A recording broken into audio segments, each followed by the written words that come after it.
All right, well, today we have some gifts that my mother brought me.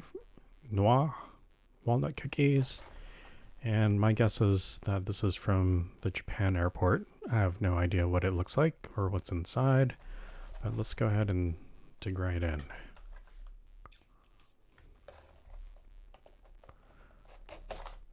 It says it's walnut cookies, so I opened up the seal, and this is what we have inside. It looks like 5 individually wrapped cookies,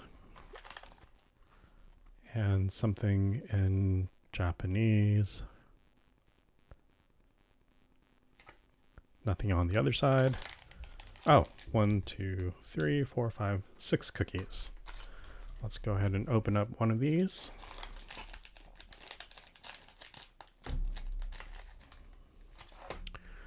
And that's what we have for this cookie, this walnut cookie. Let's go ahead and give it a taste.